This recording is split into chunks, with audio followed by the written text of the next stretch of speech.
estou isolado do Instituto Federal de Roraima. Eu brinquei com os meus colegas lá que daqui a pouco eu vou virar lenda, né? Porque todo mundo já foi e eu não fui ainda, né? Mas é por conta da minha diabetes, né? Então eu tô resguardado ainda pelo MEC, porque o MEC, para quem é grupo de risco, o MEC ainda mantém o trabalho remoto, né? Não tem muita coisa para fazer também, né? Presencialmente que eu não possa fazer remoto. Mas provavelmente em março, quando as aulas voltarem, aí né, essa regra deve cair, creio eu. Porque aí não tem como, né? Mas até lá eu vou segurar. Eu falei, eu vou ficar até a hora que eu puder ficar remoto para poder segurar a onda, porque só com o diabetes aí é o que mais sofre. Um dos, né, que mais sofre. Diabetes, problema cardíaco também. Então, infelizmente, eu tenho que segurar a minha onda. Pois bem, muito bem, gente. Olha, prazer tê-los de volta aqui neste retorno, ainda remoto, mas torcendo muito e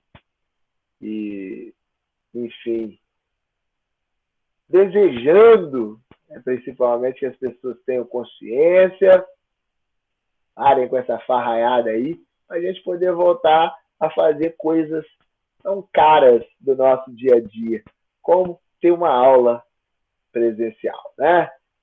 A aula remota, ninguém aguenta mais isso daqui. Tem dia que bate um desânimo até no professor. Mas sigamos. Vamos que vamos. Enquanto não tem outro jeito, é isso mesmo. Boa noite, Davi. E quando nós paramos, lá antes do Natal, já tem tempo, né? Eu vou dar uma recapituladazinha rápida para que a gente não fique perdido, né? E a gente lembre aí, pelo menos, onde é que a gente parou. Bom, quando nós começamos, na realidade, eu fiz uma apresentação para vocês da Imenta e a gente, em termos de conteúdo, andou pouca coisa, efetivamente. Né? Então, o que nós vimos, basicamente, foi o conceito de produção gráfica, a gente entender um pouco o que é isso, né? O que diz respeito quando a gente fala em produção gráfica. Afinal de contas, apesar de ser uma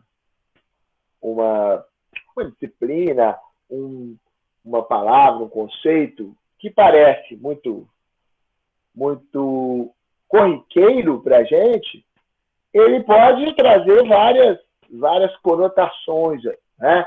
E aí eu falei para vocês basicamente que né, a gente tem uma ideia do profissional de produção gráfica, ou seja, a produção gráfica enquanto uma área de profissão, uma área profissional mesmo, né? Que vai ter ali os profissionais chamados de produtores gráficos, e o aspecto comercial industrial disso, que é aquele que diz respeito a toda a produção da indústria das artes gráficas.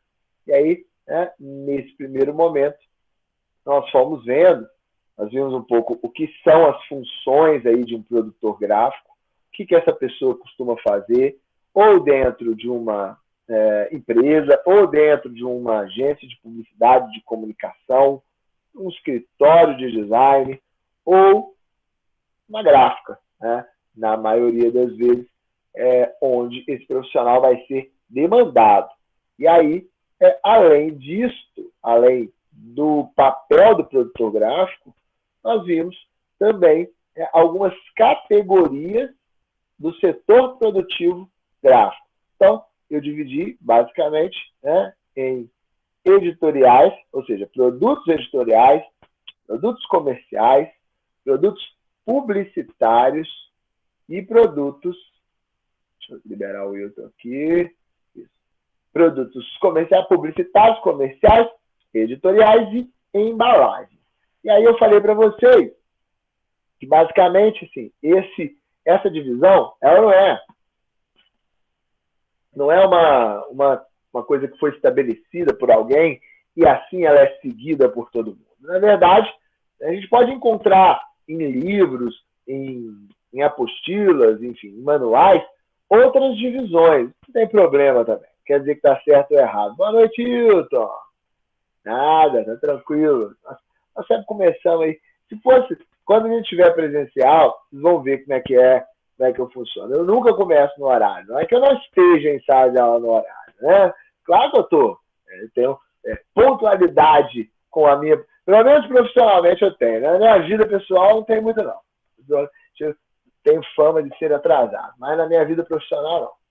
E eu sempre dou uns 15 minutos aí para a gente conversar sobre qualquer coisa, né? Então, antes da aula, qualquer aula, eu gosto de saber da vida de vocês, o que está rolando, o que está acontecendo, para a gente discutir algumas coisas que estão acontecendo, as notícias, os acontecimentos, até para a gente se conhecer também, ver como cada um pensa, né? Mas aqui eu não faço isso porque vocês mal falam, aí eu pergunto as coisas, ninguém fala, aí eu falo, então vamos para a aula direto, que não tem problema, né? Mas, normalmente, eu fico aqui gastando um tempo, né, conversando fiado com vocês, passando informações que eu acho importantes, de vocês conhecerem, saberem, né, o que está acontecendo no mundo e tal, eu dou minha opinião sobre várias coisas, mas se fosse presencialmente, certamente vocês estariam interagindo, dando opiniões polêmicas, não é isso? Aqui vocês não falam, aqui vocês não gostam de falar, então tudo bem, a gente respeita, né? Não tem problema não, meu amigo Wilton. Esse atraso aí chegou quase na hora. Eu estou repassando o que nós vimos antes, né, do nosso recesso. E aí, eu falei dessas 4 categorias, que eu dividi assim. Elas são categorias que elas não são categorias estanque, né? Ou seja, não são categorias que são fixas, rígidas ali. Vão ter produtos que vão parecer mais de uma coisa, mas às vezes é de outra. Vão ter produtos que vão ser híbridos, isso não tem problema. O interessante e o importante da gente pensar a indústria gráfica nessa divisão é a gente saber que cada tipo de produto demanda do profissional uma espécie de conhecimento, né? Então, é por isso que a gente geralmente divide isso. E por isso que eu costumo trabalhar com essa divisão. Mas a gente pode compreender outras categorias, não teria problema nenhum. Quais são essas categorias, então? Falei para vocês. Deixa eu abrir aqui o PowerPoint, que aí vocês vão acompanhando até os exemplos, né? Que é melhor.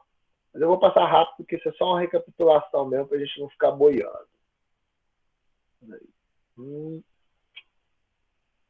Tanta coisa aberta aqui que eu não sei nem o que é o que mais. Aí, ó. Então, na categoria de produtos, que a gente chama de produtos editoriais, a gente está falando de tudo que tem uma espécie de curadoria, né, de um editor. Passa ali pelas mãos de um editor, antes do produto ser rodado na gráfica. E aí, o que significa isso? Significa materiais que precisam de uma linha editorial, de uma linha de assuntos, de temáticas. Então, nós estamos falando de revista, nós estamos falando de jornal, nós estamos falando de livros, né?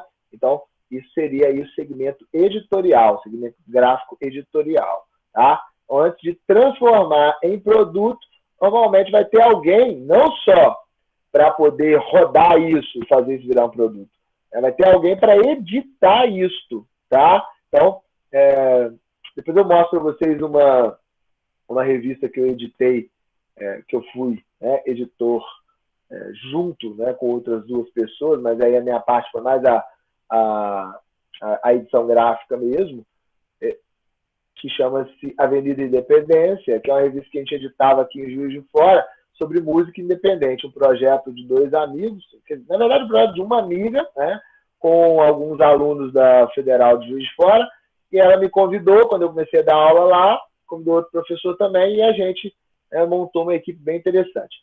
E era uma revista de música independente. Então, por que é importante, né, o profissional para editar isso? Então, deixa eu ver se eu acho ela aqui. Viu? Vou mostrar para vocês.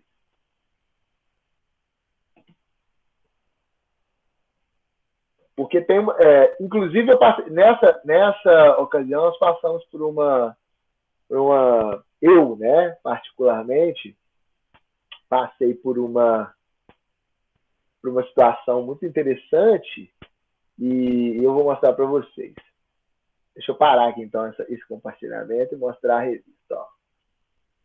Vocês entenderem aí a importância realmente da edição, né, ou seja, do conteúdo editorial. E por que esse tipo de produto é muito diferente. Quer dizer, eu estou falando que uma pessoa, por exemplo, que não, né, não tem conhecimento e tal, não possa produzir uma revista? Não. Né? Ou um jornal? Não. Todo mundo pode. Né? Isso daí é uma questão que não tem a ver necessariamente com permissões, não. Tá? Então, todo mundo pode, uma gráfica normal, uma gráfica comum, se ela quiser, ela pode perfeitamente editar um livro, uma revista, um jornal.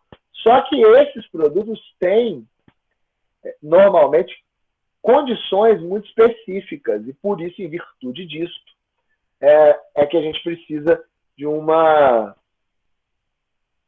curadoria, né? Uma espécie de curadoria, ou seja, de um editor ou de vários editores para fazer isso. Tá? Eu não indico, geralmente, que um jornal, uma revista ou um livro principalmente, porque o livro tem aspectos técnicos que são importantes também, que a gente precisa conhecer. Né? Como, por exemplo, como que se faz o registro desse livro, né? Como que a gente controla a edição desse livro. Então, tudo isso é muito importante. Deixa eu abrir aqui a Avenida Independência. Então, 3 edições, eu participei só da terceira, tá? Depois a gente não editou mais. O coletivo acabou, enfim, acabou mesmo. Né? Era um coletivo de música independente. Deixa eu ver. E aí, essa revista aqui, a temática central, a gente escolheu a temática central como sendo, né, uma estética de lambe. Né? Eu não sei se vocês... Eu acredito até que o Rômulo talvez já tenha falado com vocês sobre o que é o lambe, né? Que são cartazes, né? Uma espécie de cartaz que tem uma estética muito própria. Né? Geralmente o pessoal chama de pôster lambe, ou de cartaz lambe, né? Mas o formato pode ser variado e tal, mas geralmente eles têm uma pintura individual que é feita ou com spray, ou com guache, ou com tinta látex, normalmente materiais que a gente pode de forma amadora conseguir, e eles normalmente não tem, você não consegue gerar um produto igual ao outro, a menos que a gente faça isso através de fotocópias, né? Então, o lambe tem essa ideia de estética, que antigamente se falava lambe, porque era os cartazes que eram enrolados, e aí o pessoal colava ele assim, quando colava, como se estivesse lambendo a parede. Então, ele vem dessa noção aí. E aí, a gente simulou toda a revista com essa estética de lambe. E aí, olha só, eu vou passar só para vocês irem vendo aqui, depois se vocês tiverem interesse, eu coloco esse material lá. Eu vou colocar lá no AVA para vocês, né? Mas aqui a equipe, ó, eu aqui, ó, tô aqui, ó, vou dar um zoom aqui para vocês verem como é que eu era diferente, gente. Olha só. Tamanho que eu era, gente. Nossa, eu pesava 96 quilos nessa época, ó. 20 quilos a mais. Como diria minhas tias avós, era tão bonito. Eu fui esses tempos aí atrás na casa de uma tia-avó minha, ela falou assim, mas eu já estava mais magra, né? Já estava com 70 e poucos quilos. Ela falou assim, o que aconteceu com você, meu filho? Você era tão bonito, agora tá esquisito, tá magro, tá chupado. Eu falei, tia, que coisa. Noção de beleza antigamente era diferente, tá vendo? Que coisa. E aí, olha aí, ó, essa equipe, né? E a gente tem, né, o editorial. O editorial normalmente é onde vem aqui, já pode ver aí tom político no trem, né? Na época era Temer, então a gente já estava criticando o Temer. E o tom do editorial, o editorial normalmente é o que vai, né, mostrar como aquela produção acontece. Então, ou seja, que tipo de linha de pensamento está colocada ali, né, político, ideológico, financeiro, enfim, qualquer coisa, é isso que vai estar ali. E aí, ó, essa daqui é uma MC aqui de Juiz de Fora, que ela é trans, e aí a gente fez um perfil dela. E eu vou mostrar um negócio para vocês aqui, ó, interessante, né, que é justamente isso aqui, ó. A gente, né, passei sem querer. Essa matéria aqui ficou sensacional. Muito interessante. E, ó, bonita também, viu? Não é porque eu participei, não, mas ficou bonita dessa, gente. Enfim, mas o que eu queria mostrar é isso aqui. Vocês estão vendo aqui, né, nessa da direita, nessa página da direita, aí, ó, música na faixa. Isso foi um projeto que nós aprovamos via lei de incentivo, que chamava-se Música na Faixa. Então, a gente fez uma série de... Deixa eu dar um zoom aqui para vocês verem o negócio.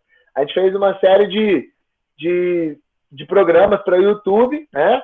São 8, eu acho que é uma websérie com 8 ou 6 episódios. E aí cada um era apresentando um artista independente. Então, a gente teve um edital, as pessoas participaram e tudo mais. E aí vocês veem aqui, que é que está aqui, ó, a Funalfa.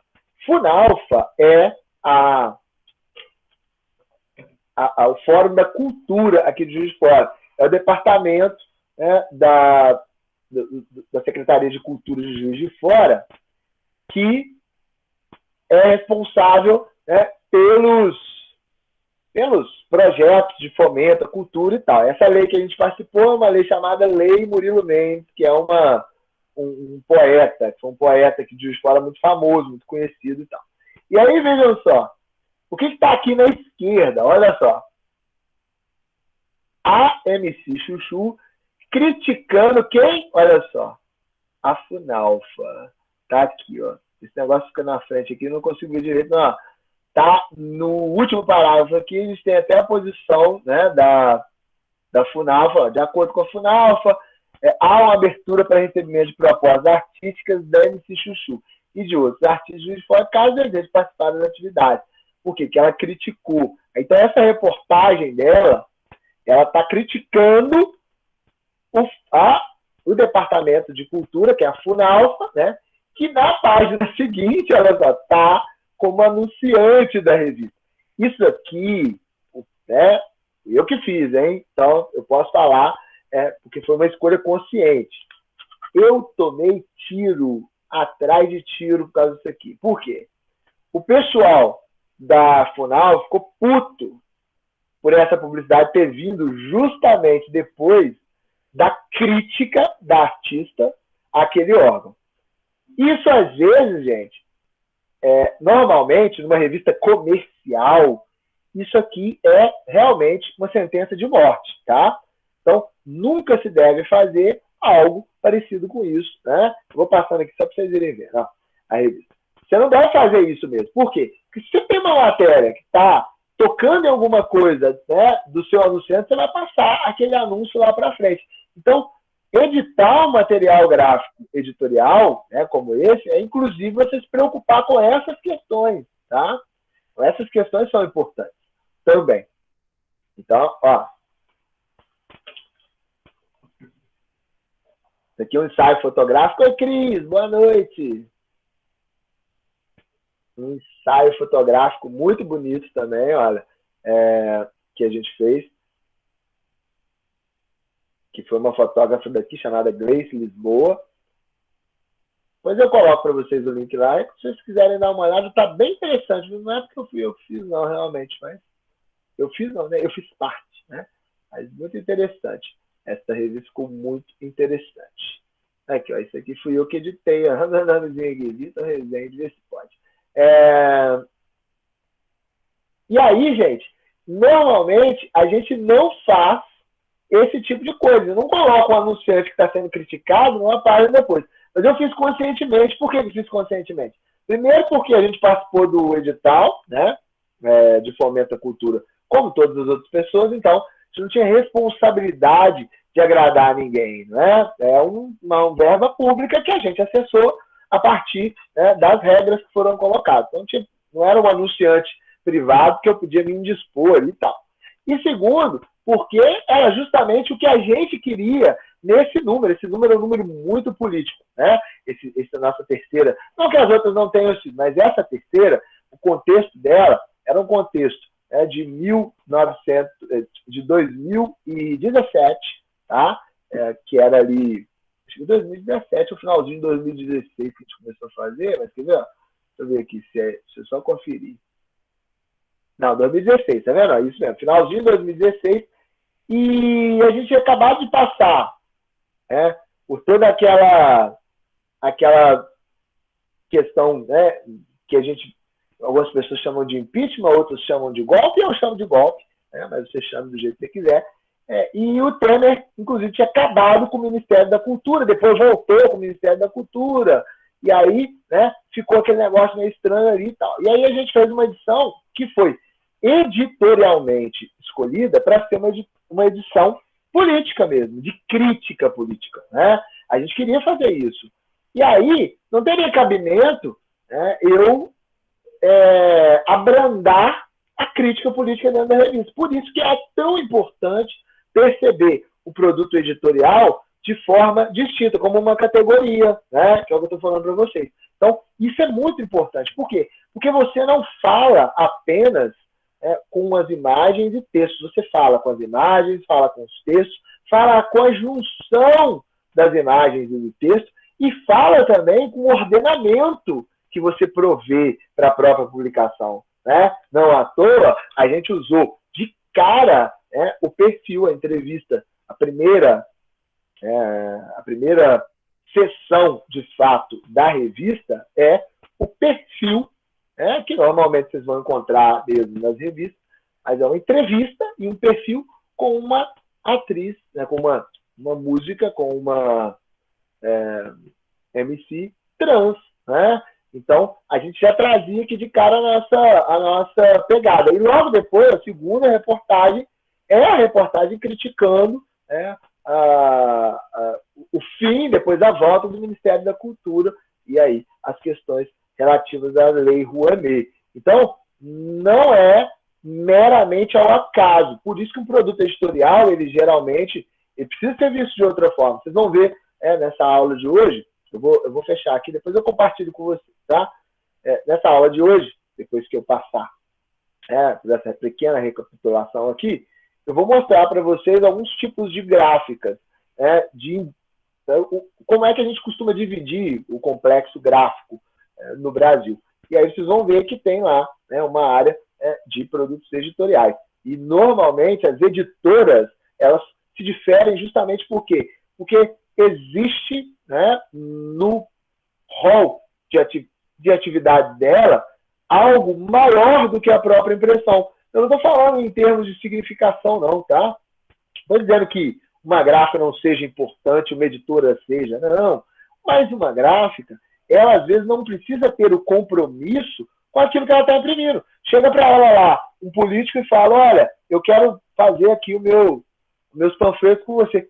Para ela, se ela não tem uma política, né, uma política organizacional bem definida ou restritiva a determinado tipo de coisa, tanto faz se aquele político atua no que ela acha interessante ou não, se ele faz o que aquela empresa gosta ou não. Para ela quer gerar, né, aquele trabalho e ganhar por isso. Então, interessa, né? Mas uma editora, normalmente, ela não pode agir dessa maneira, né? Por quê? Porque tem outras coisas que envolvem. Vocês já devem ter reparado, por exemplo, se não repararam, passem a ver, né, que as editoras de livro, normalmente, elas têm nichos muito bem específicos, né? Uma editora, por exemplo, que publica livros, né? Vamos pegar a Boitempo, que é uma... Boitempo, deixa eu ver se tem o livro da Boitempo aqui. Se tem, mas tá na passagem. A Boitempo é uma editora que ela se autodefine como uma editora marxista, progressista e tal. E você nunca vai ver lá, então, por exemplo, um autor, sei lá, por exemplo, um autor de direita, né? Um autor conservador. normalmente. Você não vai ver isso. Por quê? Porque não é a linha editorial deles, né? Eles se segmentam dessa maneira para quê? Primeiro, para atrair outros, né, autores. Então, pensa só, o Silvandro, né, é um autor famoso. O Silvandro começa a escrever e, né, vira um autor famoso. Todas as editoras vão, né, querer o livro do Silvandro lá, querer as obras do Silvandro, no guarda-chuva dela. Se a minha editora tem afinidade ideológica, teórica, de pensamento com ele, fica mais fácil eu, né, trazê-lo para cá. Então, por isso que as editoras elas precisam ter uma linha definida. Mesmo que seja uma linha diversa, não, a gente acolhe todo mundo, mas é uma linha editorial, tá? Então, por isso que é muito importante esse segmento gráfico.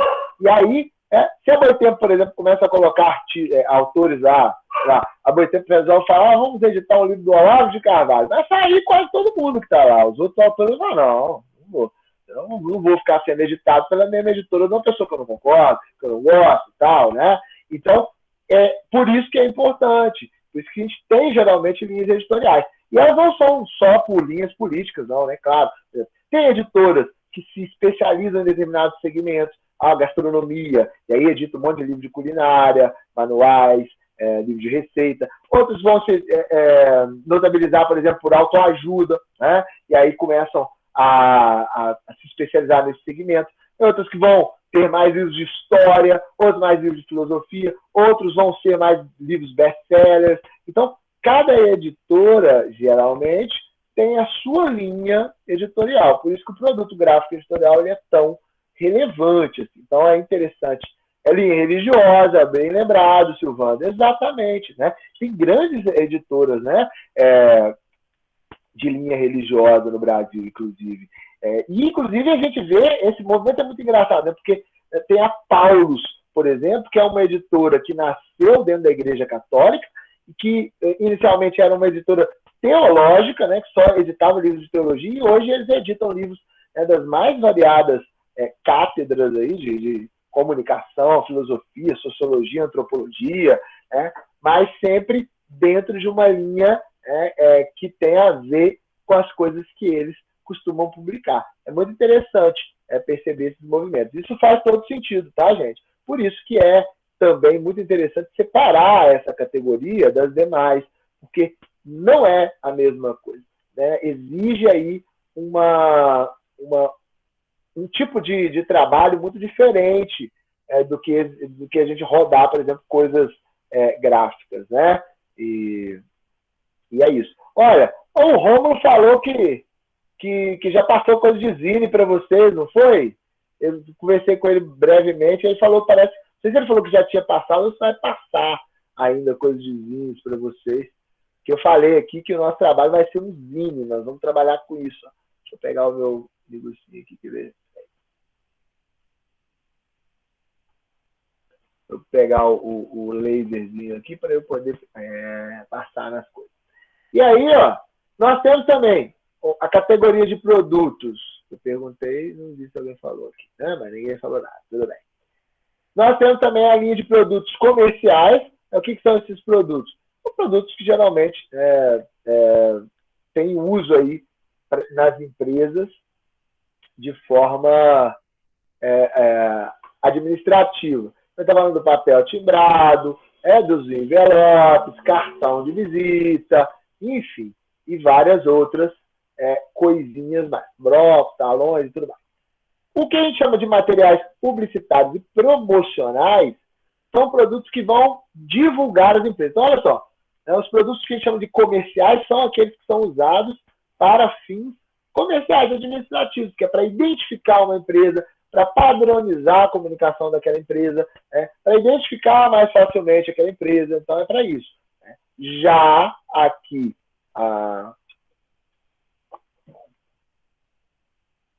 o Romulo não falou. Então, é porque eu conversei com ele e falou alguma coisa, mas então eu acho que ele vai trabalhar com vocês, inclusive. Eu vou até conversar com ele para saber o que ele vai fazer, porque como eu vou usar um trabalho que de repente eu já adianto alguma coisa para frente aí, para ele poder usar. Não sei se é nessa matéria de design sustentável que vocês vão ter agora, mas ou se é em outra. Mas, enfim.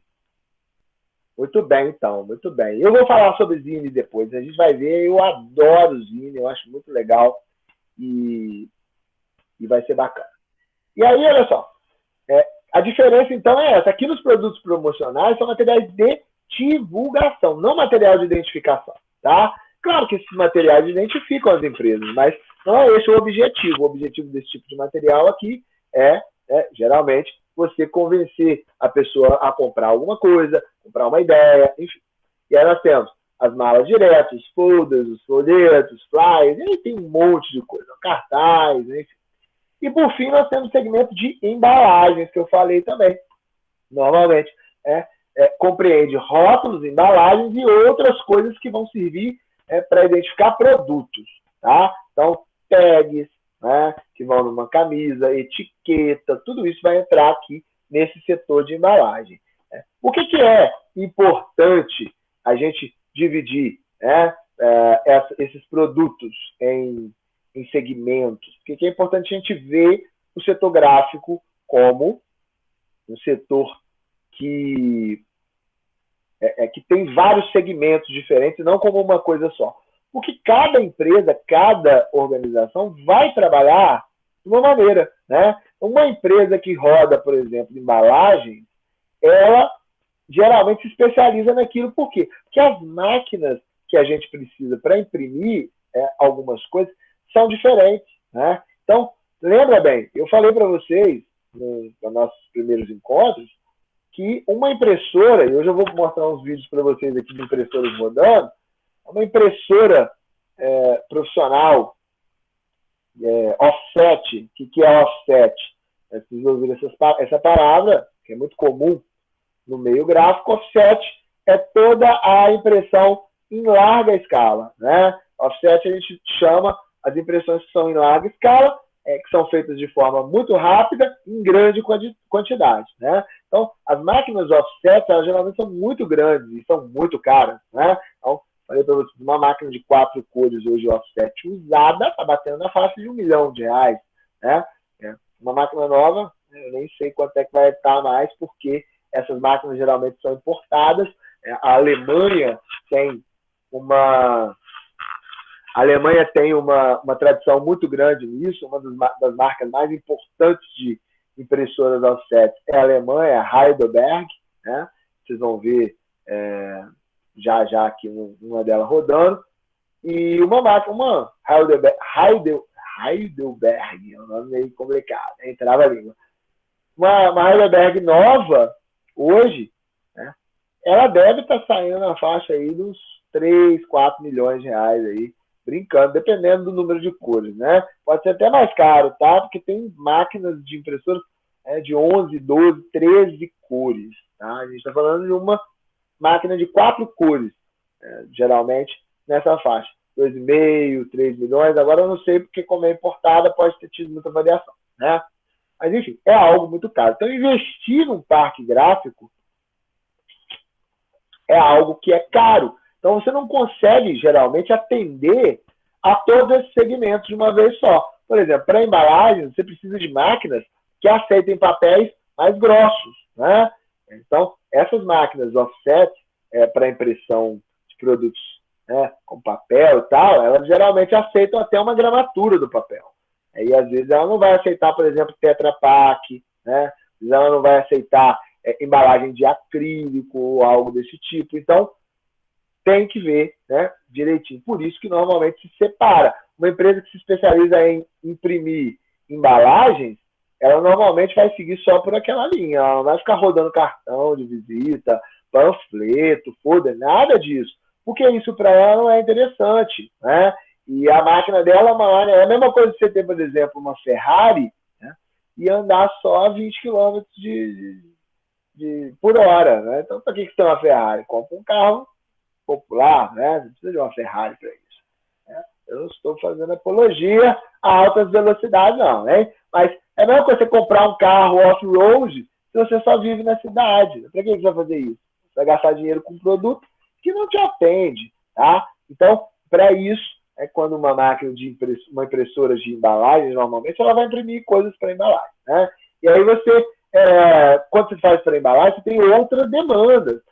Adesivos, você tem, porque o rótulo adesivo, né? Ou o rótulo plástico. Então, você tem uma série de outras máquinas que você precisa ter ali. Então, se você for ter máquina para imprimir cartão de visita, papel normal, mais embalagem, mais plástico, vai ficar um parque gráfico assim, né, completamente difícil de operar. Tá? Então, por isso que normalmente a gente vê essa segmentação. Se vocês repararem, não é a empresa que imprime embalagem, normalmente é uma só.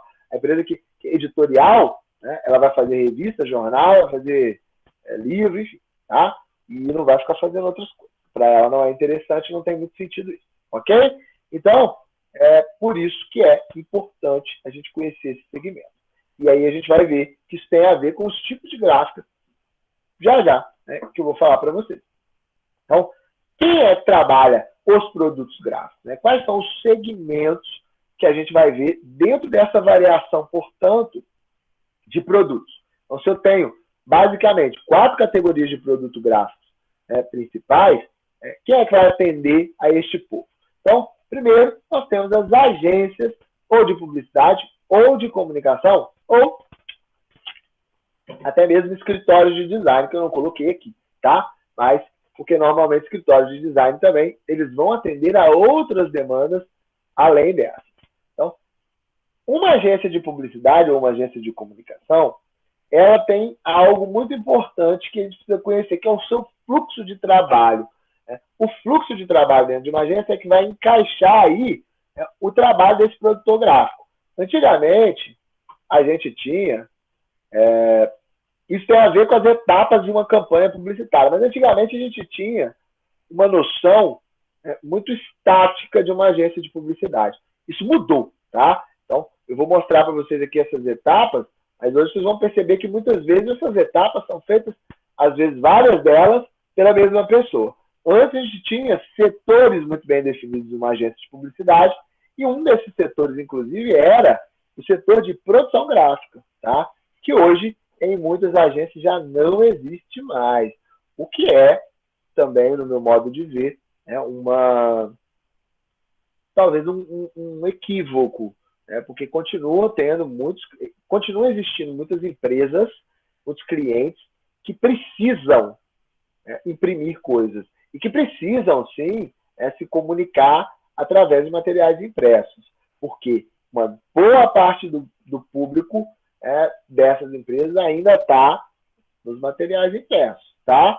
É o que eu sempre, às vezes, dou de exemplo em palestras ou em aulas, quando me chamam. É um grande equívoco achar que por conta de nós, né, principalmente pessoas que temos conexão com a internet e tudo, usarmos as redes sociais, usarmos o ambiente digital com frequência e com assiduidade, que todos vão usar, né? É um grande equívoco, porque veja só, eu recebo no meu Instagram direto, né, muita publicidade de carro e tal, Chevrolet, Volkswagen e outras mais, né? Hyundai.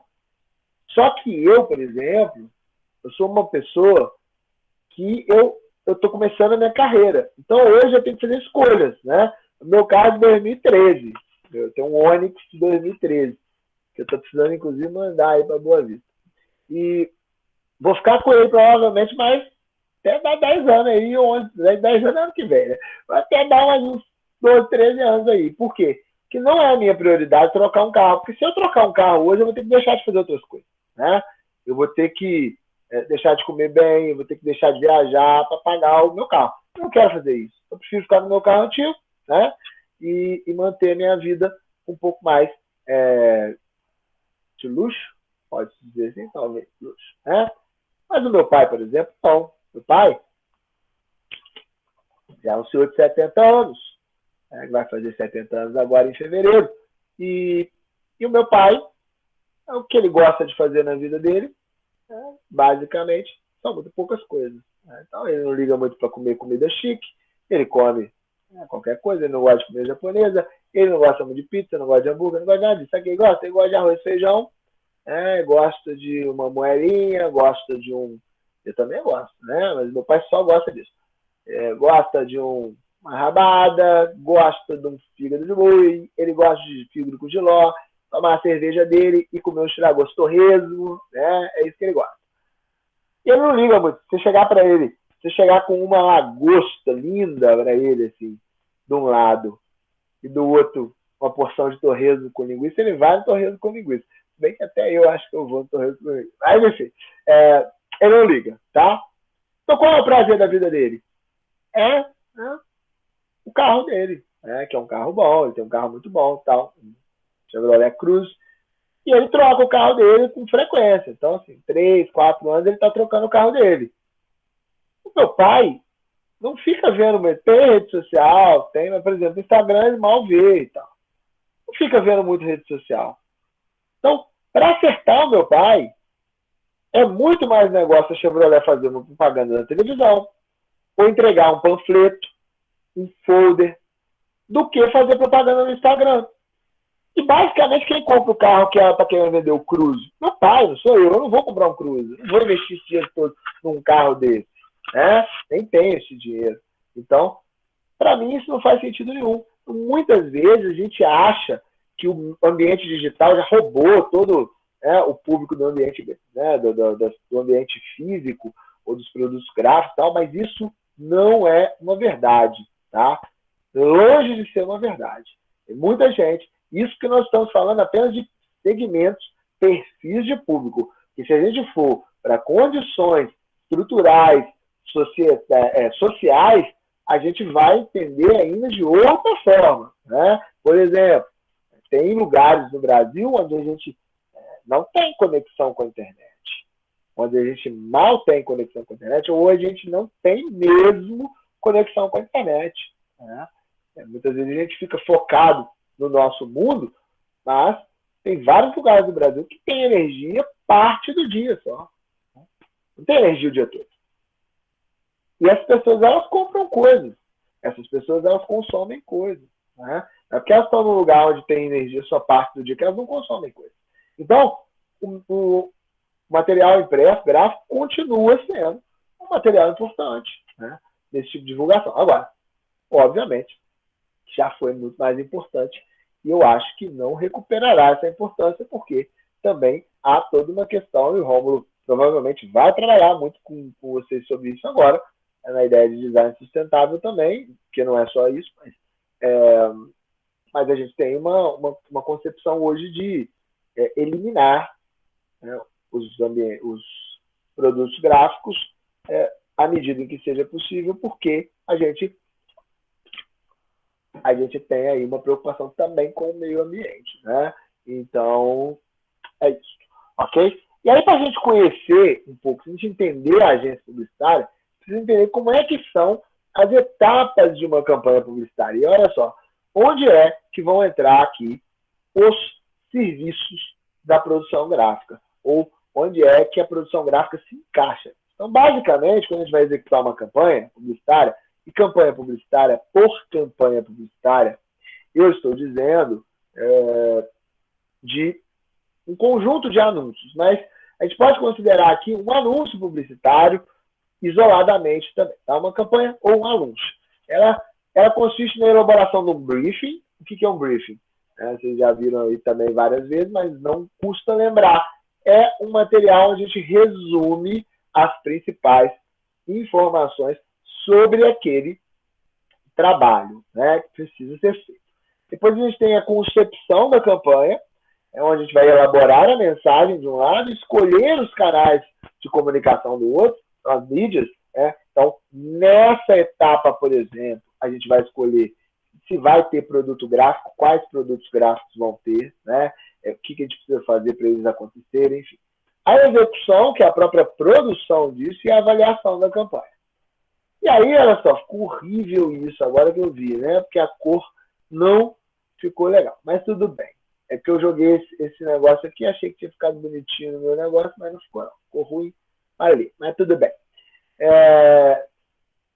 Normalmente a gente tem uma etapa de definição de objetivos, né? Que é a primeira etapa, quando a gente pega essas informações do briefing, a gente define os objetivos. Aqui, a produção gráfica já começa a ter que ser pensada. Por quê? Porque quando a gente define os objetivos da campanha, né, nós estamos falando de objetivos de comunicação, objetivos de marketing e objetivos de campanha. São 3 tipos de objetivos.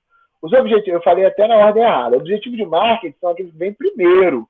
Os objetivos de marketing, eles se relacionam ao que a empresa, ao que o cliente, no caso, deseja. Né? O que ele quer. Ele quer vender 20% mais do que ele vende.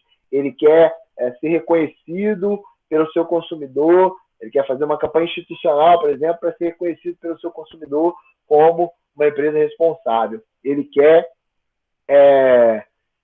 informar o seu consumidor sobre um novo serviço que ele tem na empresa dele. Então, isso é o objetivo de marketing, tá? Que vem de dentro da empresa. A gente, enquanto profissionais de comunicação, vocês vão ser, né? Quem não é ainda vai ser já. Por quê? Porque vocês vão ser profissionais de comunicação visual, que é comunicação também. Por isso que é importante conhecer isso tudo aqui. E aí, a gente, nesse caso, só tem um papel de orientar. Né? Se o cara chega para você e fala, olha, eu queria aumentar minha venda em 300%. E você olha e vê que não tem condições, fala, querido, vamos com calma aí, vamos começar mais devagar, vamos lá. Orientar, por quê? Porque se você deixa ele acreditar que ele vai conseguir atingir um objetivo de marketing que é irreal, isso vai respingar em você depois. Ele vai falar, poxa, mas eu falei com a Raquel e ela não falou nada, e agora só vendemos 100% a mais. Vai ficar puto ainda com a Raquel. Né? Então, a gente precisa orientar as pessoas, né, também nisso, mas isso vem de dentro da empresa. Aí, os outros 2 grupos de objetivos já dizem respeito a gente, que são os objetivos de comunicação e os objetivos de campanha. O objetivo de comunicação é o que a gente pretende, então, com a comunicação que a gente vai fazer para aquele cliente. Se ele quer vender mais, a minha comunicação ela tem que estar ligada nisso. Tá? Então, como é que eu faço para comunicar algo, né, que o meu cliente quer? Eu preciso estar atento, então, a essas especificações. Se eu quero vender mais, então eu sei que a linguagem que eu vou ter que utilizar é uma linguagem mais agressiva. E agressiva aqui eu não estou dizendo que a gente vai sair xingando as pessoas, não. Tá? Eu estou dizendo aqui que nós vamos criar uma campanha que seja mais incisiva, que esteja mais perto das pessoas, que tenha mais movimento, que tenha muita cor, que tenha muito brilho, que tenha muito recurso. Né? A gente precisa atrair a atenção das pessoas. Né? O Gustavo está dando uma dica muito interessante aí, a ferramenta Smart, né, para construir os objetivos. Realmente é bem interessante. Eu conheço como metas Smart, é isso, Gustavo? É dessa que você está falando? Ou do método Smart, é isso? Nós estamos falando da mesma coisa? Só para eu ver. Que normalmente vai, né, estabelecer as metas, objetivos, grau a grau, não é isso? Isso, aquela dos objetivos, né? Que vai ser, tem que ser alcançável, tem que ter um tempo delimitado. Isso. Que é justamente da sigla, né? Specific, measurable, acho que é isso, que é específico, mensurável, alcançável, eu vou falar em português, é mais fácil, né? Realista e o último C que eu não lembro. Também não estou lembrando Oportuno, que é de timely. Isso. Nossa, eu estudei isso no MBA, gente. 2009. Puta que pariu, hein? Olha só. Minha cabeça até que não é muito ruim, não. Eu lembro, às vezes, das siglas. Boa dica, viu, Gustavo? Realmente, é uma boa ferramenta para estabelecer os objetivos. E tem tudo a ver com isso mesmo que eu coloquei no objetivo de marketing. Né? Tem que ser algo que a gente consiga alcançar. Não adianta você falar, vamos fazer um negócio que não vai dar para chegar. Você já sai. Né? É por isso que muita dieta que o povo faz aí não dá certo. Né? O cara vai fazer dieta e fala assim, eu emagreci 20 quilos, né, em 2 anos. 2 anos para emagrecer 20 quilos. No começo eu emagreci mais rápido, depois mais devagar e tal. Aí tem muita gente que fala, né, meus amigos me encontram hoje, meus alunos me encontram na rua, eles me reconhecem mais, né? Porque eu já era careca, mas eu tinha mais um pouco de cabelo, agora não tem nada, né? Como vocês podem ver aqui. E então, magro, o povo olha assim, fica assim, Vitor, eu mesmo. E aí as pessoas me perguntam, pô, como é que você fez para perder 20 quilos? Eu falei, cara, não tem segredo, né? Você tem que fazer exercício, comer melhor, e é um processo constante. Eu tive que fazer isso durante muito tempo.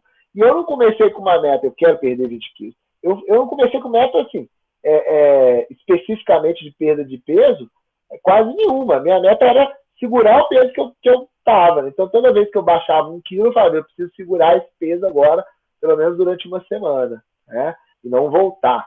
E isso foi me dando, né, foi me dando gás aí para continuar. Se eu tivesse colocado uma meta, por exemplo, de 20, eu quero emagrecer 20 quilos em 3 meses, eu ia ver que não ia rolar, né? Então aí você fica desmotivado. Então não adianta trabalhar com metas irreais, realmente. Tem bastante, é bastante interessante essa metodologia que o Gustavo, né, comenta com a gente aí. E aí, olha só, quando eu defino, então, esses objetivos de comunicação, eles estão atrelados ao de marketing, né? Mas eles dizem respeito às estratégias de comunicação. E aí o produto gráfico já entra, porque olha só, quando eu decido que eu quero, né, eu quero estar mais presente, mais próximo, por exemplo, do meu consumidor, o produto gráfico pode ser muito interessante aqui, por exemplo, né? Porque ele vai poder levar para casa, vai poder ver aquele material poderá ficar com ele por mais tempo.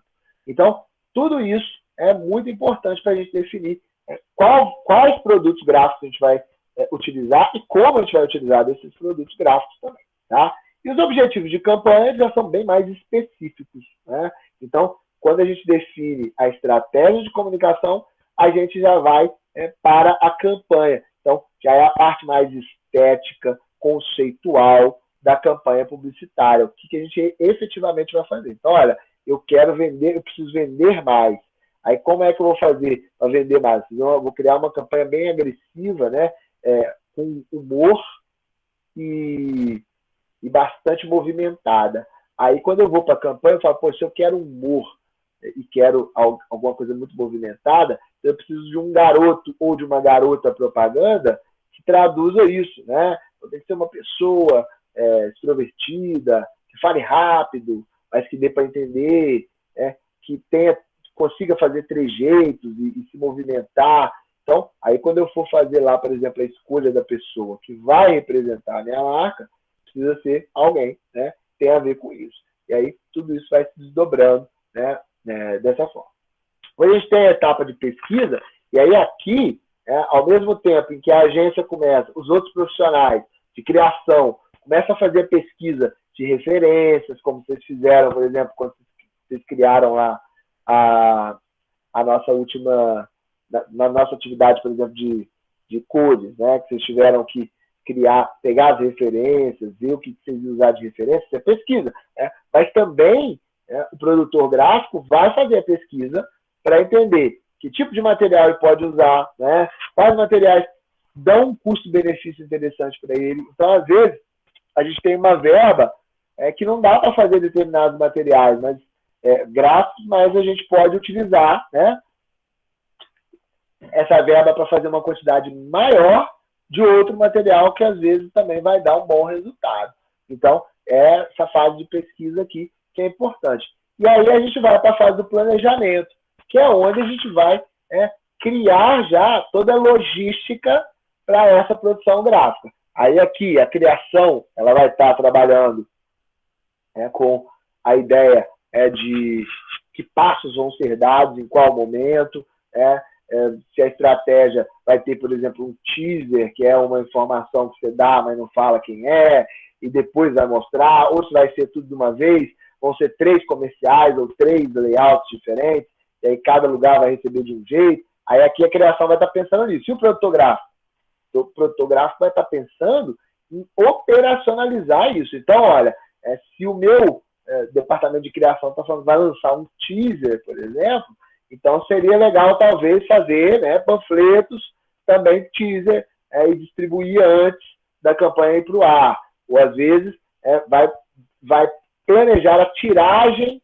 durante a campanha. Se for uma campanha longa, por exemplo, uma campanha grande de 6 meses ou 3 meses, aí o produtor gráfico tem que fazer aí o planejamento de qual tiragem para cada produto gráfico vai ser feita. Vamos fazer panfleto, vamos fazer folder, por exemplo. Então, imagina uma empresa, uma indústria alimentícia, vai fazer folder, vai fazer catálogo, né, de produtos e tal. Ela precisa prever quantos supermercados ou quantos pontos de venda ela vai atender e qual é a tiragem que ela precisa de produtos para ela ir fazendo isso de pouco em pouco. Se precisar fazer tudo de uma vez, né? Então vamos supor que a gente tem 30 mil catálogos para rodar. Necessariamente você precisa rodar 30 mil de uma vez só? Não, por quê? Se você fizer 30 mil, você vai ter que guardar isso dentro da sua empresa para usar durante 6 meses. E é papel, né, gente? Papel tem um monte de riscos, né? Vocês viram hoje aí as imagens da nossa amiga gráfica aqui que ia me receber lá, toda alagada. Pode acontecer, por exemplo. E aí você está com 30 mil catálogos que de repente te custaram, sei lá, 80 mil reais, você está com 25 mil lá guardados, e aí vem uma chuva e molha os seus catálogos. Então, acabou, eles estão inutilizados. Então, até nisso esse planejamento é importante, porque a gente tem que prever de quanto em quanto tempo a gente vai precisar gastar essas coisas. Para você não rodar tudo. Tem questão de armazenamento, tem questão de espaço, tem questão de condições, né? A umidade, às vezes, de um lugar, o fogo, né? Então, olha só, é muita coisa que a gente precisa pensar aqui, né? E aí, a gente vai para a etapa de criação propriamente dos materiais, e aí a criação vai estar desenvolvendo os layouts e o produtor gráfico vai entrar no que a gente chama de mídia, né? Nesse setor de mídia, em que ele vai já cotar e orçar todos os materiais que são necessários. Já vai deixar tudo planejado para, na etapa seguinte, produzir e comprar isso daí, né? Então, vai fazer folder, a gente vai cotar com várias gráficas, vai chegar ao melhor preço, o melhor prazo, né, dentro do que a gente precisa, e aí, quando tiver tudo pronto, a gente compra isso e acompanha. E aí vem a veiculação. Também a produção gráfica aqui vai ser muito importante para direcionar essas condições. Então, olha, se eu tenho material sensível à água, por exemplo, material que ele não pode molhar em hipótese alguma, de repente um material que não tem, porque todo papel, obviamente, ele não pode molhar, mas eu digo sensível por quê? Os papéis que têm brilho, por exemplo, eles têm uma verniz, eles têm uma resistência um pouco maior à água. Se pingar, por exemplo, chuva nele, necessariamente ele não vai estragar, né? Então eu posso colocar pessoas, por exemplo, para panfletar no sinal, mesmo que chova, talvez não vai fazer com que a gente perca aquele material. Mas se for um material, por exemplo, sem brilho, sem verniz, um papel cartão, por exemplo, sem chance. A primeira gota que cair de água ali já vai manchar a tinta toda e aí a gente tem que inutilizar aquilo. Então, é importante também aqui, na etapa de veiculação. A aferição, que é para a gente ver se está dando resultado aquela estratégia e as correções aí necessárias para uma campanha. Então, olha só, esse modelo, né, de uma agência de comunicação ou de publicidade, mostra para a gente que num processo de criação de material de divulgação, a produção gráfica vai entrar em vários pontos, em vários momentos.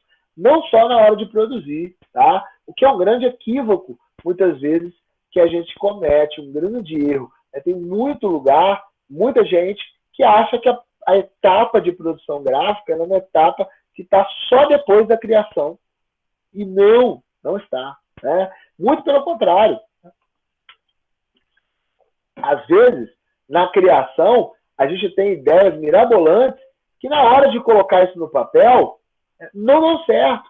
Ou às vezes, na hora de colocar isso, de imprimir isso, eleva o custo do produto de uma forma que faz ele ficar inviável. Né? Então, a gente precisa conhecer muito bem isso, para a gente não dar essas furadas, para a gente não cometer esses equívocos.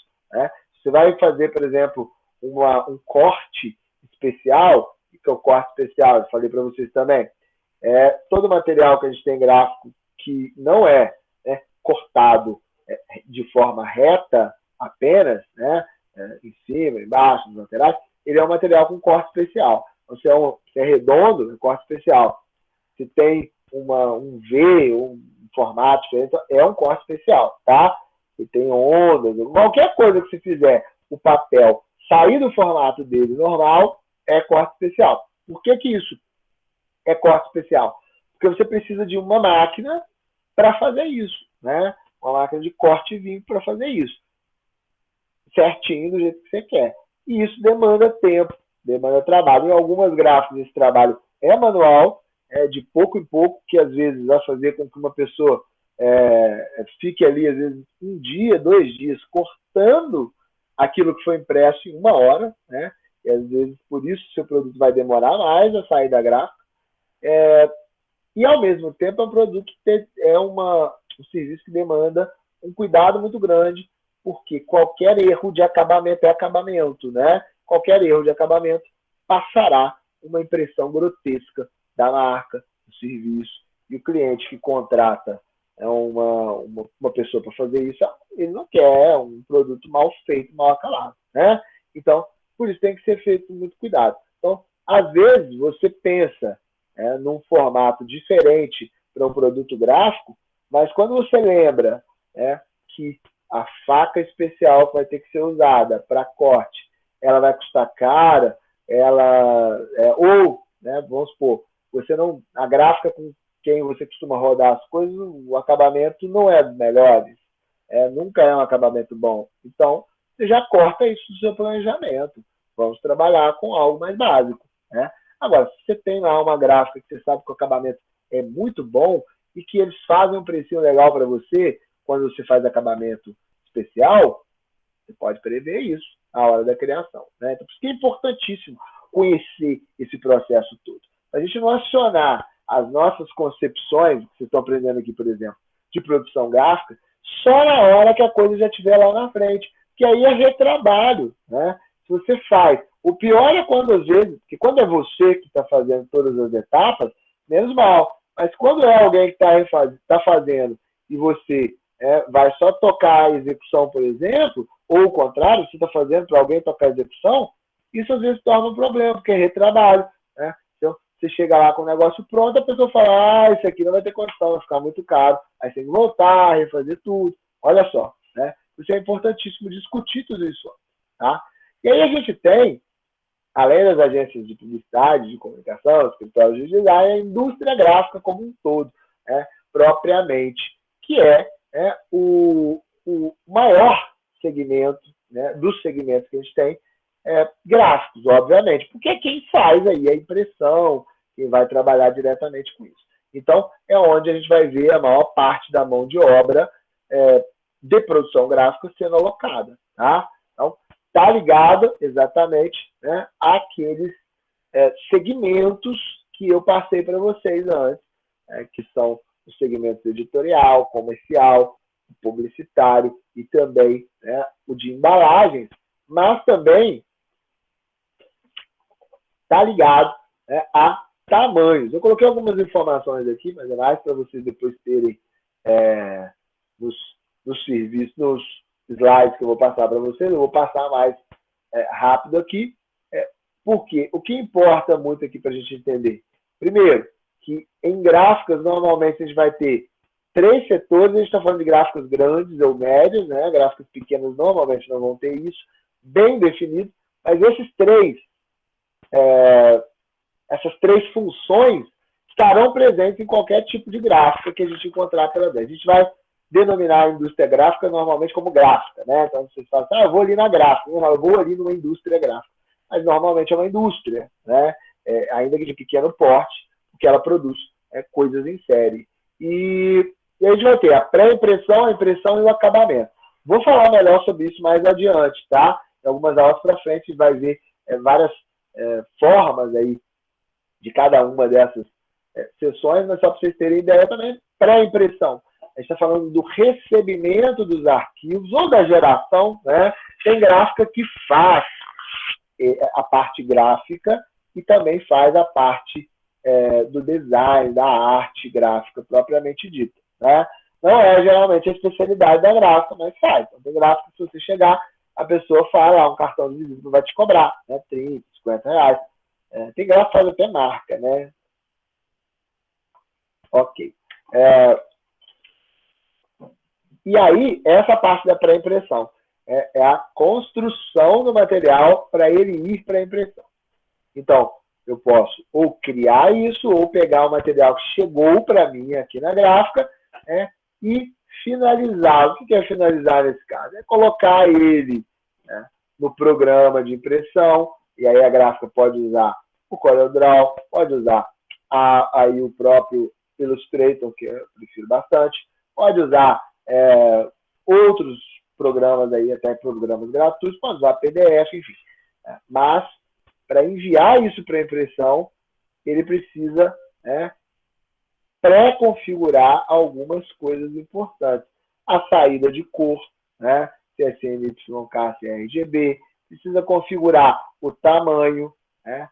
Se é uma gráfica de mais qualidade, ela vai configurar, inclusive, as marcas de impressão, né? Que são as marcas de impressão. São as marcas que vão delimitar a área a ser impressa. Por que elas são importantes? Para você não cortar a informação, para você não ter nenhum desnível na impressão. Olha só, produtos que às vezes são de fundo colorido. Então, você tem uma impressão toda verde, por exemplo, ali, no fundo do seu produto gráfico. Se você não fizer uma sangria, ou seja, se você não vazar aquele fundo verde para fora da área de impressão, o que pode acontecer na hora de imprimir? Dar desnível no papel e ficar um filetinho branco ali, que é a cor do papel das laterais. Ou um pedaço das laterais que vai dar uma impressão de amadorismo. Né? Então, não é uma gráfica com qualidade, ela normalmente tem esse cuidado já na pré-impressão mesmo. Tá? Na hora da impressão, o próprio ato, né, de reproduzir isso no papel ou em outros materiais, né? Se for plotter, se for madeira, acrílico e tal, MDF, qualquer coisa, né, que seja. E aí a impressão, né, é importante porque que é onde vai se materializar tudo, obviamente, mas também a própria configuração daquilo que se vai fazer que vai dizer, né, para a gente vai ter um produto de qualidade, bem acabado. Então, não é simplesmente fazer igual a gente faz em casa, né, e joga lá para a impressora laser, lá ela imprime e é isso mesmo. Né? Numa gráfica, normalmente, o impressor tem que estar de olho na máquina, ele tem que estar operacionalizando ela. Se for uma máquina offset, normalmente ela tem um manual, um painel de controle nela, que ele precisa estar regulando o nível de tinta, entrada e saída de tinta, ele precisa estar calibrando. Então, tudo isso é importantíssimo. Tá? E o setor de acabamento, que é o setor final, onde a gente vai cortar, se tiver que cortar. Então, por exemplo, um cartão de visita, tem que cortar. Né? Você imprime uma folha grande, 30 cartões, e você vai cortar para esses cartões ficarem acabadinhos ali. Né? Normalmente, esse corte, que não é um corte especial, ele já é um corte mais fácil de fazer. Você coloca lá filas de papel numa máquina de corte e vinco, você regula ela ali na lateral dos cartões e pau, corta tudo de uma vez. Depois corta para cá e pronto, você sai com vários bolinhos de cartão. Isso demora aí, para tirar 5.000 cartões, por exemplo, demora coisa de 20, 30 minutos para você cortar tudo, se ele não tiver faca especial. Faca especial, formato especial. Né? Fala faca, vocês vão ver em gráfica, normalmente o povo fala faca especial, porque faca é como eles denominam as giletezinhas, que são as lâminas, né, que são coladas ali para você cortar o papel. Eles chamam de faca. Uma faca comum, faca especial. Mas é uma gilete, né, uma lâmina, enfim.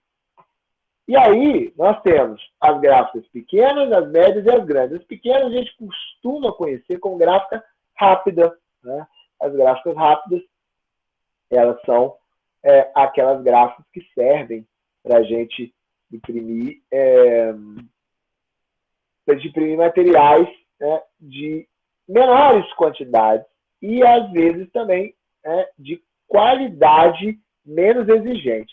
Uma gráfica rápida normalmente não vai trabalhar com tamanho de impressão maior do que o A3, tá, gente? O que é o A3? Para relembrar, A3 é como se fossem 2 A4 juntos. Então, você pega aí 2 folhas A4, quem não tem essa dimensão, junta 2 folhas A4, você tem um papel A3, tá? E aí, as gráficas rápidas normalmente não trabalham com papéis acima disso. Por quê? Porque é muito difícil você ter máquinas a laser ou jato de tinta maiores do que isso. Até tem, mas é muito caro, não compensa. Tá? A mão de obra, manutenção é muito cara, ela tem peças caras, então não costuma compensar.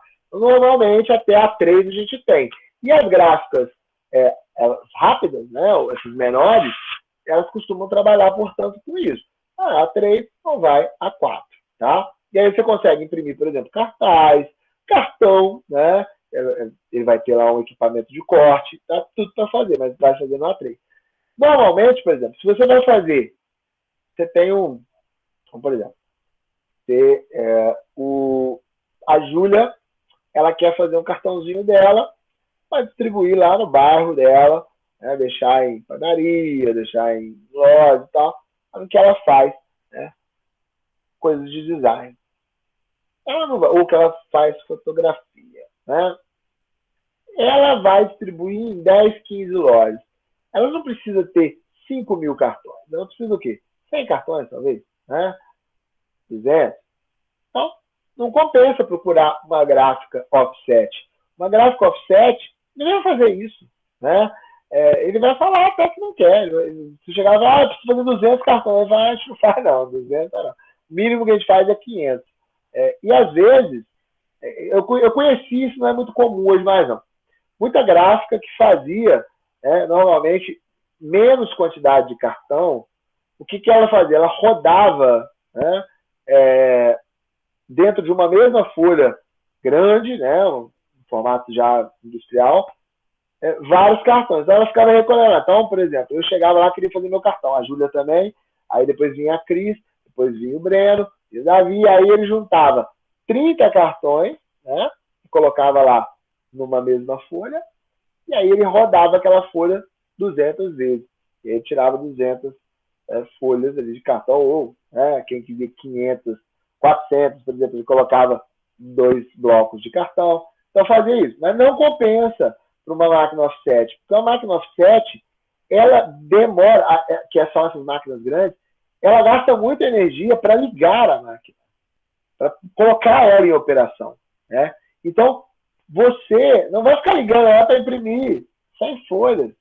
Sem folhas você vai gastar muita energia, muito tempo dela, porque depois você tem que calibrar ela outra vez. Então, não compensa. É por isso que elas são máquinas para grandes tiragens, tá? Então, a gráfica pequena, já não tem nem espaço para isso, não tem investimento, porque não compensa. Vai comprar uma máquina de 800 mil, 1 milhão, para ficar lá fazendo cartãozinho, panfletinho, meia dúzia de panfleto e tal, não compensa, né? Então, normalmente elas trabalham, tá? Normalmente. Por quê? Você pode chegar e falar, Vitor, mas eu conheço uma gráfica pequena que tem uma máquina offset monocor. Pode acontecer, né? Sei lá, ganhou aquela máquina monocor. A máquina monocolor é uma máquina que só dá entrada para um tom de tinta, tá? Então você tem que ficar trocando, ela é offset, tem que ficar trocando as tintas toda hora ali, né? Para você gerar no final o que você precisa. Nós temos as gráficas médias. São gráficas intermediárias, elas estão entre as grandes e as pequenas, justamente não só por ser médias, né? Elas estão entre as grandes e pequenas, inclusive na forma como elas atendem os clientes, né? Normalmente, elas até fazem grandes trabalhos, grandes tiragens, né? Mas o foco dessas gráficas é trabalhar com produtos de menos qualidade, normalmente. Menos qualidade que eu falo o quê? Ela foca na quantidade, mas não na qualidade. Por quê? Porque também para você ter máquinas de 4 cores, ou de mais de 4 cores, 6 cores, 12 cores, elas são muito caras e aí não compensa. Então ela vai fazer normalmente cores. Por que eu estou falando isso, gente? Só para vocês entenderem né, o que eu falo por qualidade nesse sentido? Não estou falando que é negócio ruim, não, tá? Falando que é... Porque o que acontece? Uma máquina de uma cor só, ou de duas cores, bicolor, normalmente, preocupa não, hoje não vai dar para passar os vídeos, mas na aula que vem eu vou passar os vídeos para vocês verem a diferença de uma máquina monocolor, de uma máquina bicolor, de uma máquina de 4 cores, de 12 cores, tá? 11. Na verdade, eu tenho uma aqui de 11 para contar. Para vocês verem a diferença, tá? Não preocupa não. Mas o que acontece? Normalmente, uma máquina de 4 cores, ela não dá conta de fazer todas as cores que a gente tem, por exemplo, que você vê no computador. Quando você vai lá e escolhe uma cor no computador, que não é o ciano, magenta, o amarelo ou o preto, por exemplo, puro, essa máquina ela não faz, ela não mistura essas tintas. É igual a gente mistura, por exemplo, para fazer uma tinta de parede e tal, ela não mistura. A impressora não mistura. O que ela faz? Ela faz um jogo, né, de compensação. Então, ela vai colocar, se num determinado espaço ela precisa de 30% do preto, de 10% do magenta, de 40% do amarelo, né, mais um pouco do ciano, ela vai fazer o quê? Ela vai colocando isso ali. E para fazer tons mais, ela não entra cor branca, por exemplo. Então, para fazer tons mais claros, o que ela vai fazer? Ela vai pigmentar menos as cores. E aí, ela vai se misturar ao branco do papel, as cores vão se misturar com o branco do papel e vai suavizar. Então, um verde mais claro, ele vai ser feito a partir dessa mistura, né, que vai gerar um verde, né, e também, né, da pouca pigmentação da tinta ali, que vai dar a impressão que está mais claro. Se você pegar um papel, por exemplo, impresso numa gráfica que tem uma máquina monocolor ou bicolor, por exemplo, offset, e você chegar pertinho dele, você vai ver que ele é cheio de furinhos, assim, de buraquinhos. E esses buraquinhos é que geram essa coloração mais clara, tá? Não a tinta. Ela não consegue misturar a tinta, tá? Então, por isso que eu falo qualidade menor. Mas qualidade menor não quer dizer que vai ficar ruim, não, tá? É uma qualidade que não é a mesma, por exemplo, se você tiver aquela cor específica, um Pantone específico, ou uma máquina que dê conta de misturar mais as cores, colocar a cor, uma cor em cima da outra, sobrepor as cores até chegar à cor que você quer, tá? E aí, quem é que vai conseguir fazer isso com essa qualidade toda? As gráficas grandes, né, que vão possuir máquinas de 4, 6, 12 de cores. Aí depende do porte da gráfica. Essas médias são muito comuns, por exemplo, em cidade de interior, cidade de médio porte, né? Cidade, às vezes, ou às vezes metrópoles, por exemplo, como é o caso, metrópoles não, né? Cidades capitais, mas que às vezes têm uma população menor, né? Não tem tanto indústria. O caso de Boa Vista, imagino eu, que seja esse também, porque é uma cidade que, apesar de ser capital, né, ela não é uma cidade gigantesca. A cidade tem o quê? 300 mil, não é? 300 e poucos mil habitantes, não é isso? Então, hoje ninguém sabe mais, né? Porque não tem censo. Então, ano que vem saberemos exatamente. E aí, esse tipo de gráfico atende bem. Isso não é uma questão, gente, de interesse. Uma gráfica grande não tem interesse de ir para Boa Vista. Não é isso, não. É porque uma máquina de impressão é muito cara, né? Eu mostrei isso para vocês, mais ou menos. Né? Na primeira aula, eu lembro de eu ter olhado uns anúncios de máquina usada. É muito caro, né? Então não compensa. É um negócio que ele não se sustenta. Para que você vai montar isso lá? Então você acaba trabalhando com máquinas menores, que dão uma qualidade de impressão um pouco pior, mas que atendem ao que você tem naquele contexto ali. Né? Então, isso precisa ser levado em conta também. Tá? E além da indústria gráfica como um todo, né, a gente tem as editoras, que em alguns casos a gente vai separar das indústrias gráficas, que é o segmento justamente que vai produzir livros, jornais, revistas, coisa toda. Né? Eles costumam, como eu falei para vocês, olha, uma editora de livro precisa selecionar conteúdo, fazer a revisão desses conteúdos, dar forma, criar estratégia comercial para os produtos, distribuir esses produtos para mercados-alvos, controlar as tiragens desses produtos, né, para não desabastecer o mercado. Direitos autorais ela tem que organizar e muitas outras coisas. Por isso que um modelo de indústria gráfica diferente, tá? E aí a gente tem também a indústria jornalística, né? Que alguns autores, por exemplo, vão separar e outros não, mas a indústria jornalística, a indústria da imprensa, geralmente tem parques gráficos próprios.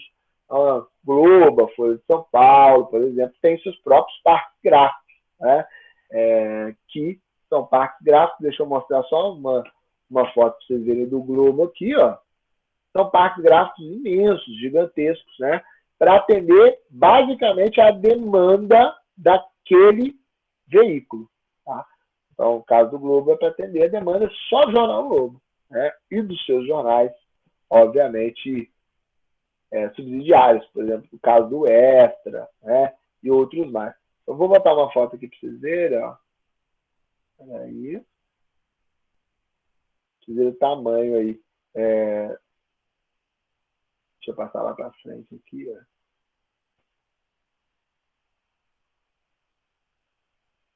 Quando o Parque Gráfico do Globo, ó, foi lançado. É lá no Rio de Janeiro, é muito bonito. Quando eu vou daqui de Juiz de Fora para o Rio de Janeiro, a gente passa na frente, na Avenida Washington Magalhães, passa na frente desse Parque Gráfico do Globo. É bem bonito. E olha o tamanho da estrutura, né? Olha só. E isso aqui que vocês estão vendo é a impressora, tá, gente? Essa é a impressora. Olha só, né? Como ela funciona numa... Olha o tamanhozinho do rolo de papel. Que beleza, que alegria, né? Então, é por aí, tá? O Fernando Henrique inaugurando. Depois eu vou passar uma matériazinha para vocês verem disso, mas ano que vem a gente faz isso. Só para vocês terem uma ideia aí, né? Porque, às vezes, muitos autores separam essa indústria jornalística da imprensa também, né, de veículos de comunicação, daquela que faz outros tipos de trabalho, como as editoras de livro, né, editoras de revista e tal, porque elas trabalham com formatos, com tipos de papéis muito específicos, às vezes. E isso é interessante. Por exemplo, jornal é um tipo de papel muito específico, que ele só serve para jornal, né? Que ele não tem aderência de tinta fácil. Então, se vocês olharem, o jornal, com o passar do tempo, ele vai perdendo ali, a tinta vai, né, enfraquecendo, porque ele não tem muita aderência da tinta. Então, é um tipo de papel muito específico, que só serve basicamente para aquilo, né? É uma coisa diária mesmo, como é o caso do jornal, tá? E aí, na aula que vem, eu mostro alguns vídeos para vocês, antes da gente começar a falar exatamente de cada tipo de processo gráfico. E aí a gente vai ver aí como é que funcionam as impressoras e tal. E eu vou tentar fazer essa visita gráfica, mas eu acho que não vou conseguir fazer isso antes da nossa aula que vem, mas eu vou tentar fazer até essa semana, para a semana que vem eu colocar esse conteúdo para vocês. E aí eu não sei se vale a pena a gente fazer uma aula para eu ir mostrando os vídeos, acho que talvez não, né? Porque aí a gente fica dependendo da conexão, mas eu posso fazer essa gravação e comentar os vídeos à luz do que a gente tem visto aqui, e eu coloco para vocês como uma aula síncrona. Aí a gente depois, como uma aula assíncrona, né? E aí a gente depois substitui um dos nossos encontros por esses vídeos que eu vou gravar. Mas enfim, aí a gente decide melhor isso depois. Tá bem, queridos e queridas? Essa semana eu já vou começar a passar exercício para vocês, tá? A gente botar a mão na massa também e começar a criar umas coisas a partir do que a gente está vendo aqui. Belezinha?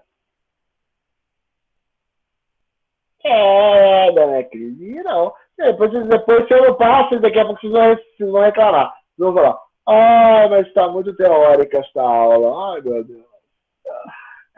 Vamos fazer coisas. Já, você comeu. Viu? Muito bem, então. Dona Raquel, melhoras para você com essa gripezinha aí, tá? Não pode fazer outra coisa, né, Julinha? Pois é. É o que temos para hoje. Um beijo grande, queridos. Melhoras, Raquel, com essa gripe que não sabemos se é gripe. Mas tomara que seja gripe, né? Só gripe. Se cuidem, tá, meninada? Tomem cuidado aí que o negócio não está muito agradável, não. Fiquem com Deus e vamos que vamos. Uma coisa lembrei aqui que vocês, né, numa outra aula, vocês me pediram informação a respeito dos editais de pesquisa e extensão. Para vocês terem uma ideia, mais ou menos, né, deve sair aí em março, tá?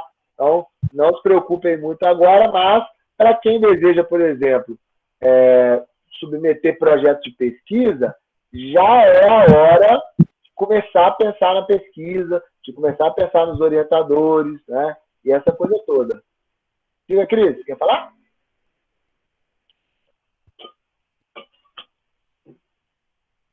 Eu tenho uma pergunta, mas eu vou mandar lá no grupo, prof.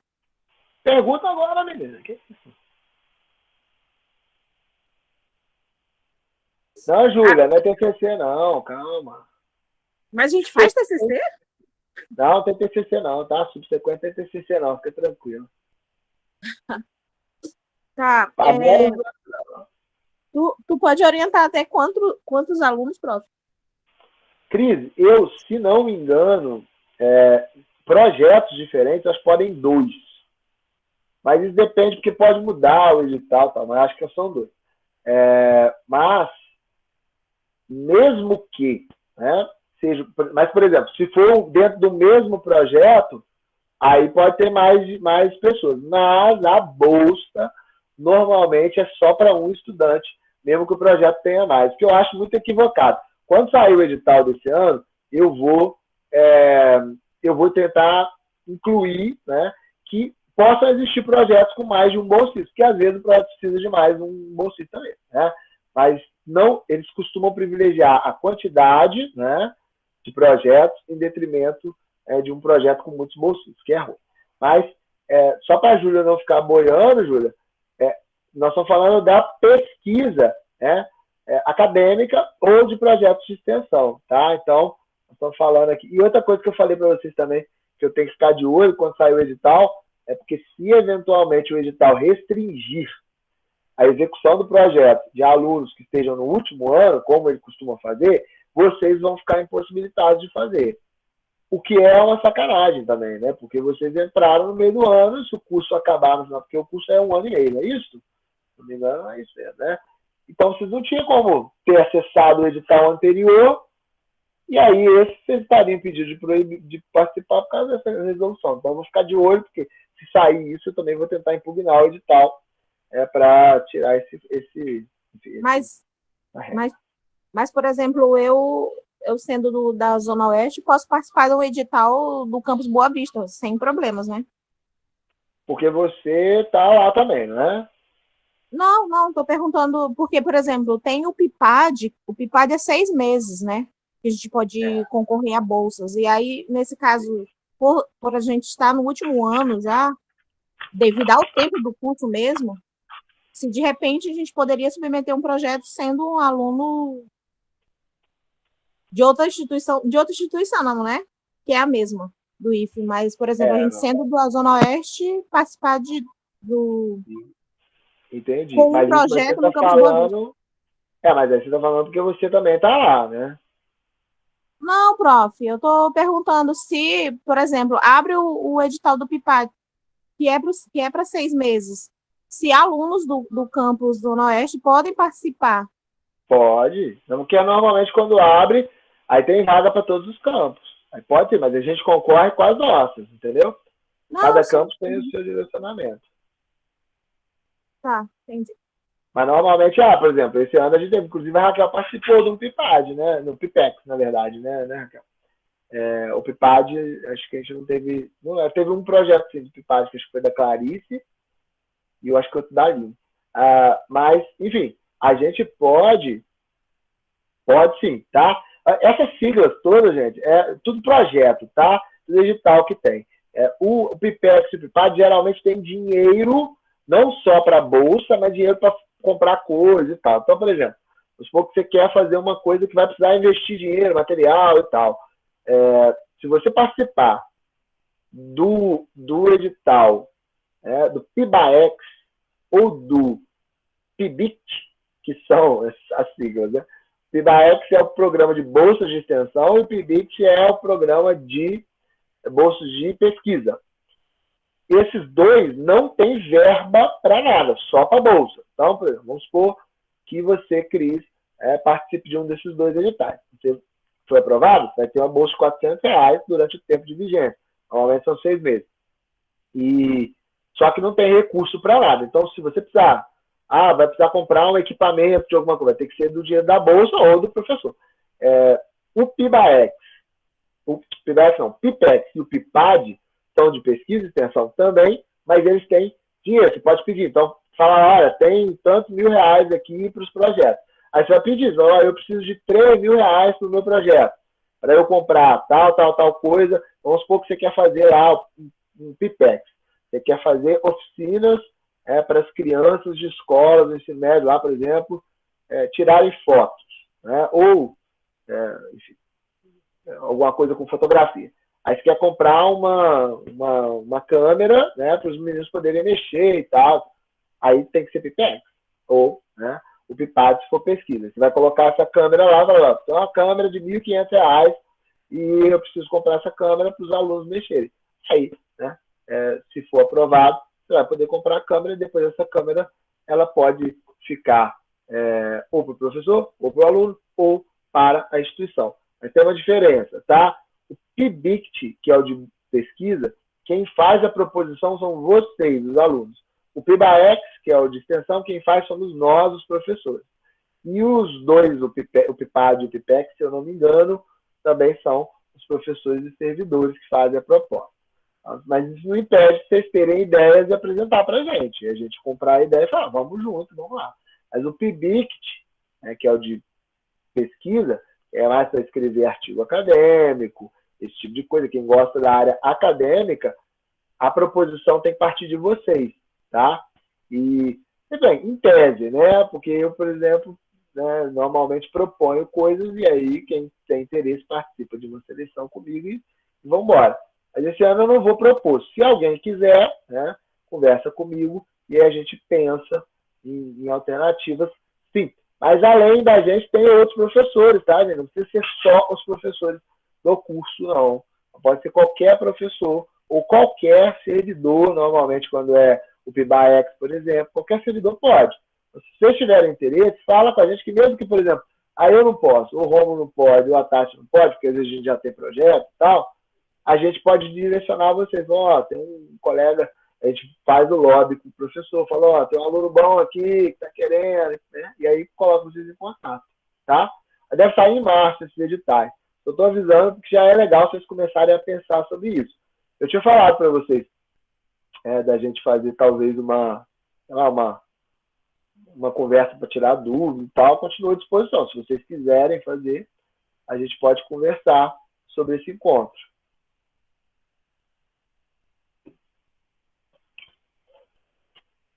Belezinha?